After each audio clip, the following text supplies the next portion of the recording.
주옵소서.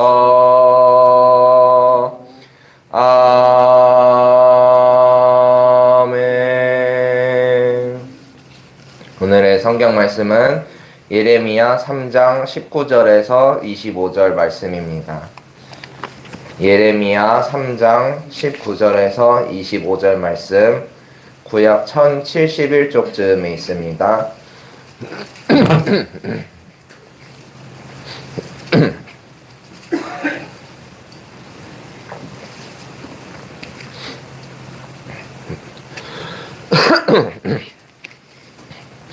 예레미야 3장 19절에서 25절의 말씀을 우리 한 절씩 교독하시고 마지막 절은 함께 읽겠습니다. 나는 스스로 이렇게 생각하였다. 내가 너희를 나의 자녀를 삼고 너희에게 아름다운 땅을 주어서 문 민족 가운데서 가장 아름다운 유산을 받게 하면 너희가 나를 아버지라고 부르며 나만을 따르고 나를 떠나가지 않을 것이라고 생각하였다. 그런데 이스라엘 백성아, 마치 남편에게 정절을 지키지 않는 여인처럼 너희는 나를 생각하였다. 나 주의 말이다. 애타는 소리가 벌거숭이 언덕에서 들린다. 이스라엘 자손이 울부짖으면서 간구하는 소리다. 그들이 올곧은 길에서 벗어나고 자기들의 하나님이신 주님을 잊었기 때문이다. 너희 변절한 자녀들아, 내가 너희의 변절한 마음을 고쳐줄 터이니 나에게로 돌아오너라. 우리가 지금 주님께 돌아옵니다. 주님만이 주 우리의 하나님이십니다. 언덕에서 드리는 이교 제사가 쓸데없고 산 위에서 드리는 축제의 제사가 우리를 구원하지 못합니다. 이스라엘의 구원은 진실로 주 우리의 하나님께만 있습니다. 이제부터 우리 조상이 애써서 온 모든 것은 그 수치스러운 우상이 삼켜버렸습니다. 우리 조상이 애써 모은 양떼와 소떼와 아들과 딸들을 모두 삼켜버렸습니다. 다 같이 읽겠습니다. 그러므로 이제 우리는 수치를 요로 깔고 부끄러움을 이불로 덮겠습니다. 우리 조상이 아득한 옛날부터 오늘까지 주 우리 하나님께 죄를 지었기 때문입니다. 주 우리 하나님께 순종하지 않았기 때문입니다. 아멘. 오늘도 하루의 시작을 주님 앞에 드리는 우리 모두에게 하나님의 것으로 가득 채워지는 은혜가 있기를 소망합니다. 오늘의 말씀 제목은 서운하신 하나님이라고 붙여보았습니다. 서운하다라는 표현을 감히 하나님께 써도 되는 말일지 고민을 좀 했습니다. 일단 서운하다라는 말은 마음에 모자라 아쉽거나 섭섭한 느낌이 있다라는 뜻인데요. 우리가 알고 있는 하나님의 인격적인 면을 생각해 볼 때 하나님께서도 우리에게 서운하실 때가 있다는 생각이 들어서 말씀의 제목을 서운하신 하나님이라고 붙여보았습니다. 여러분은 언제 누구에게 그리고 어떤 경우에 가장 서운함을 느끼시나요? 아무래도 사람이 서운함을 느끼는 이유는 그 대상에 대한 기대감이 있기 때문입니다. 내가 아무런 기대도 하지 않고 그 사람에게 바라는 것도 없다면 서운할 이유도 없겠죠. 이렇게 해주었으면, 조금만 더 노력해 주었으면 하는 마음이 우리에게 서운함을 안겨주곤 합니다. 어떤 블로그에서 한 가지 글을 읽었는데요. 자식한테 가장 서운함을 느끼는 순간 베스트 5가 있다고 합니다. 한번 들어보시고 언제가 가장 서운한지 마음속으로 순위를 매겨보시기 바랍니다. 첫 번째는 부모한테 말대꾸하고 가르치려고 하고 큰 소리로 대들 때라고 합니다. 저는 자식이 없지만 서충식 목사님한테 들어보면 그 주한이 조금만 해도 아빠 왜 운전 그렇게 하냐고 대들고 이렇게 큰 소리 친다고 하더라고요. 그런데 이제 30년, 40년 키워놓은 자식이 이제 계속 대들면서 왜 엄마 그렇게 하냐고 막 그러면 더 서운한 마음이 크겠죠. 두 번째는 연락도 자주 안 하면서 명절에 못 온다고 할 때라고 합니다. 연락이라도 자주 하면 그래도 서운한 마음이 덜할 텐데 가끔 명절 직전에 연락해서는 바빠서 명절에도 못 가겠다고 이렇게 하는 경우에 서운한 마음이 이만저만이 아닐 것입니다. 세 번째는 부모보다는 자기 가족만 챙길 때라고 합니다. 30년 동안 품에 끼고 잘 키웠더니 이제 결혼해서는 부모님 나몰라라 하고 명절에 해외여행을 이렇게 가족끼리만 슉 떠나버리고 그런 경우에도 굉장히 서운할 것입니다. 네 번째는 김치랑 반찬을 가져가기만 하고 돌아오는 건 없을 때라고 합니다. 여기서부터 이제 저도 좀 찔리는데요.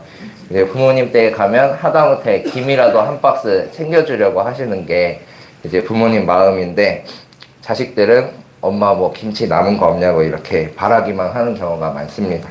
마지막 다섯 번째는 남들 다 가는 효도 여행, 임영웅 콘서트 나만 못 가본 거라고 합니다. 다들 다 같이 못 가면 상관이 없겠는데 이제 옆에 있는 내 친구들 그리고 뭐 어디 센터에 같이 다니는 그런 분들이 다 콘서트 갔다 왔다고 자랑하는데 나만 못 가면 그런 서운한 마음이 아주 크다고 합니다. 여러분은 몇 번째 가장 큰 공감이 가셨나요? 오늘 말씀에 등장하는 하나님께서도 서운함을 느끼셨습니다. 정확하게 말하자면 선지자 예레미야가 하나님의 서운함을 대변하고 있습니다.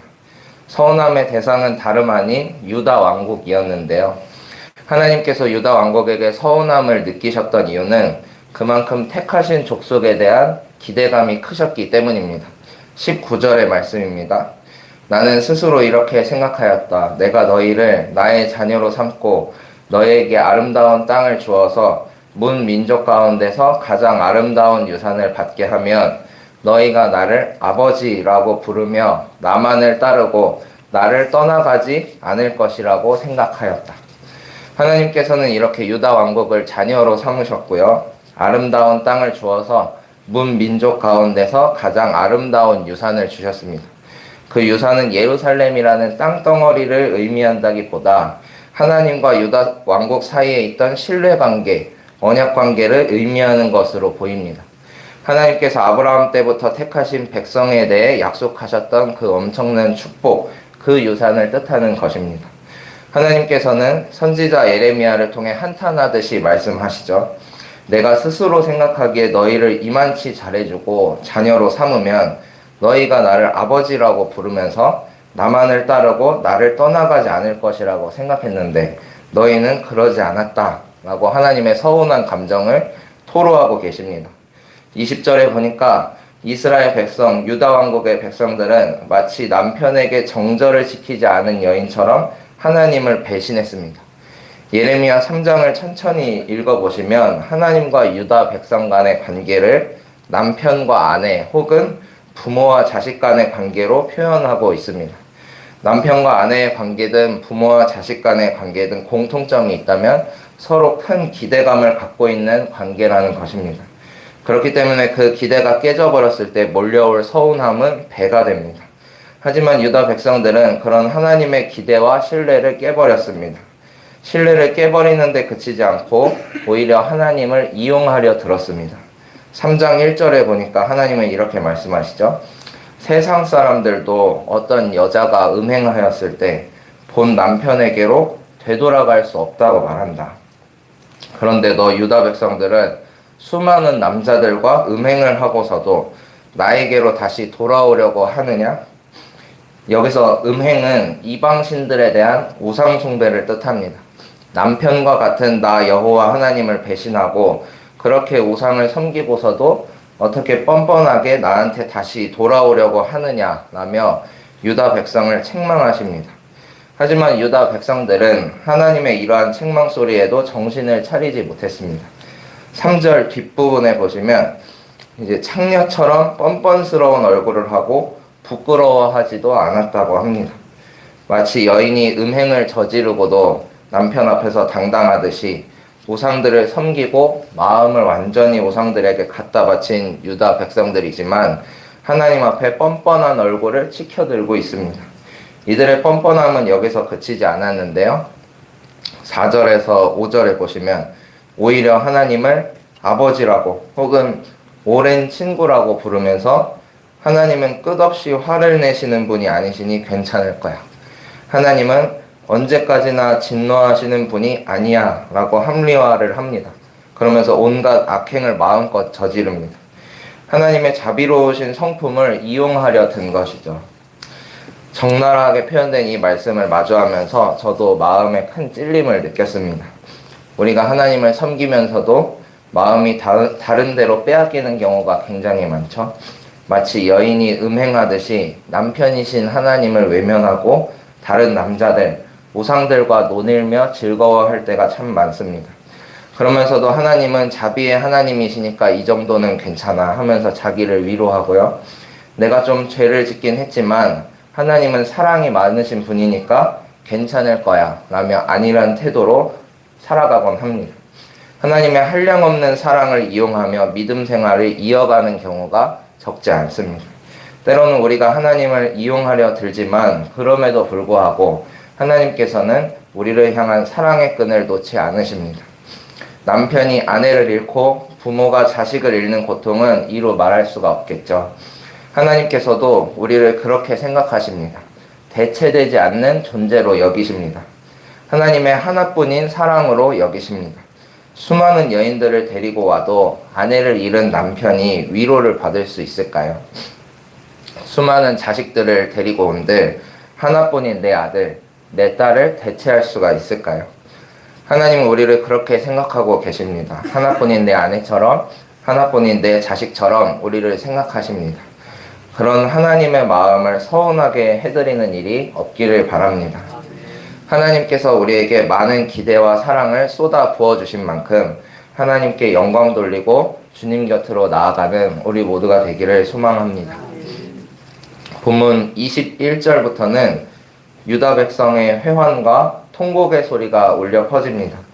그들은 먼저 주님을 배신하였지만 하나님의 무서운 심판 앞에서 다시 무릎을 꿇습니다. 애타게 주님을 부르짖으며 하나님께 간구합니다. 우리가 그동안 너무너무 잘못했고 이교 제사, 다른 우상에 바치는 제사가 다 쓸데없고 이방신을 위한 축제가 우리를 구원하지 못한다고 고백합니다. 이제야 다시 주님을 찾고 구원은 우리 하나님께만 있다고 말합니다. 그러면서 25절과 같이 말하죠. 그러므로 이제 우리는 수치를 요로 깔고 부끄러움을 이불로 덮겠습니다. 요와 이불은 가장 안전한 처소를 뜻합니다. 하루 일과를 다 마치고 피곤한 몸을 누이는 곳, 가장 안전하고 아늑한 자리가 바로 요와 이불이 있는 곳입니다. 그런데 수치를 요로 깔고 부끄러움을 이불로 덮겠다고 합니다. 이는 그만큼 이들의 죄가 삶의 깊숙한 곳까지 침투해 있다는 고백이기도 합니다. 아득한 옛날 조상 때부터 주님 앞에 지은 죄와 불순종이 유다 백성들의 영혼을 움켜쥐고 있었습니다. 조금 늦은 감이 있지만 유다 백성은 하나님께 울부짖으며 이렇게 죄를 고백하고 있습니다. 이들이 다시 주님을 바라볼 수 있었던 비결은 무엇일까요? 그 비결은 22절에 있습니다. 22절에 이렇게 나옵니다. 너희 변절한 자녀들아, 내가 너희의 변절한 마음을 고쳐줄 터이니 나에게로 돌아오너라. 죄를 짓고도 패역한 마음을 돌이키지 못했던 유다 백성들, 그들의 마음을 돌이키신 분은 다름 아닌 하나님 자신이셨습니다. 이렇듯 은혜를 주시는 분도 주님이시고 은혜의 자리로 불러주시는 분도 주님이십니다. 하나님이라고 왜 서운하지 않으셨을까요? 하나님이라고 왜 화가 나지 않으셨을까요? 그럼에도 불구하고 주님은 돌아온 우리에게 다시 은혜를 주시고 우리가 다시 은혜의 자리로 돌아가도록 우리의 마음까지 고쳐주시는 분입니다. 서운함으로 찢긴 마음을 부여잡고 다시 우리에게 은혜를 베푸시는 주님 앞에 순복하며 나아가는 우리 모두가 되기를 소망합니다. 말씀을 정리하면서 시 한 편을 소개해 드리려고 가져왔습니다. 작가의 나이는 9세이고요. 9살이고요. 제 조카입니다. 현재 저희 어머니가 저희 형 집에 머물면서 제 조카를 돌봐주고 계시는데요. 조카가 저희 어머니이신 할머니께 쓴 시입니다. 조카가 쓴 이 시가 마치 하나님과 우리의 관계를 잘 표현하고 있다는 생각이 들어서 이제 조카한테 설교 때 쓰겠다고 허락을 받고 왔습니다. 네, 한번 읽어드리겠습니다. 제목, 나는 자라요. 작가 서하람. 가재울초 출판사. 조카가 다니는 학교가 가재울 초등학교입니다. 네, 읽어드리겠습니다. 나는 작아요. 이불 안속에 쏙 들어갈 만큼 아주 조그만해요. 그렇지만 나는 자라요. 하루하루 조금씩 조금씩. 살아가면서 못 해본 것을 해보면서 나는 자라요. 내가 처음으로 자전거를 탈 때 나는 자라요. 처음으로 GTX A를 탔는데 너무 빨라서 심장이 쿵쾅쿵쾅 할 때도 나는 자라요. 그 순간들이 모여서 나무처럼 쑥쑥, 햇님처럼 쨍쨍, 나는 자라요. 할머니를 내 품에 꼭 안아줄 수 있을 만큼. 아무렴 손자가 할머니를 사랑하는 마음이 할머니의 사랑보다 더 클까요? 그럼에도 불구하고 손자가 이렇게 할머니께 사랑을 표현하니 저희 어머니도 참 기뻐하시더라고요. 우리도 주님 앞에 이렇게 나아가길 바랍니다. 하나님도 어쩌면 19절의 말씀처럼 내가 너희를 이렇게 사랑하는데 너희도 나를 사랑할 줄 알았다 하며 서운해하고 계시진 않을까요? 하나님도 우리에게 사랑받고 싶어 하십니다. 오늘 하루 우리의 영혼을 담아 하나님께 나아가길 소망합니다. 우리가 주님 앞에 드릴 것이 많지 않지만 마음을 다해 주님 앞에 나아갈 때 크신 주님께서 우리와 함께하여 주실 줄로 믿습니다. 하나님과 사랑을 주고받으며 그 은혜 안에 오늘도 승리하는 우리 모두가 되기를 바랍니다. 기도하시겠습니다.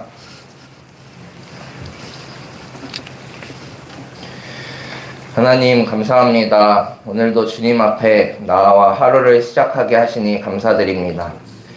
또한 우리를 향한 끝없는 사랑으로 은혜 베풀어 주심도 감사드립니다. 때때로 저희가 하나님의 마음을 외면한 채 이기적인 모습으로 주님을 멀리하진 않았는지 돌아봅니다. 주님, 저희 마음을 돌이켜 주시고 다시 은혜의 자리로 나아오게 하여 주시옵소서. 주님께 드릴 것이 많지 않으나 진실한 마음으로 주님의 마음을 가득 채워드리는 자녀 되게 하여 주시옵소서. 새해를 맞아 많은 기대와 소망을 품고 한 해를 시작하고 있습니다. 더욱 큰 희망과 기쁨을 허락해 주셔서 한 해 계획한 모든 일들이 주님 뜻 가운데 하나하나 성취되게 하여 주시옵소서. 슬픔을 당한 유가족들이 있습니다. 주님 그들의 마음을 위로하여 주시고 하나님의 따스한 품으로 안아 주시옵소서.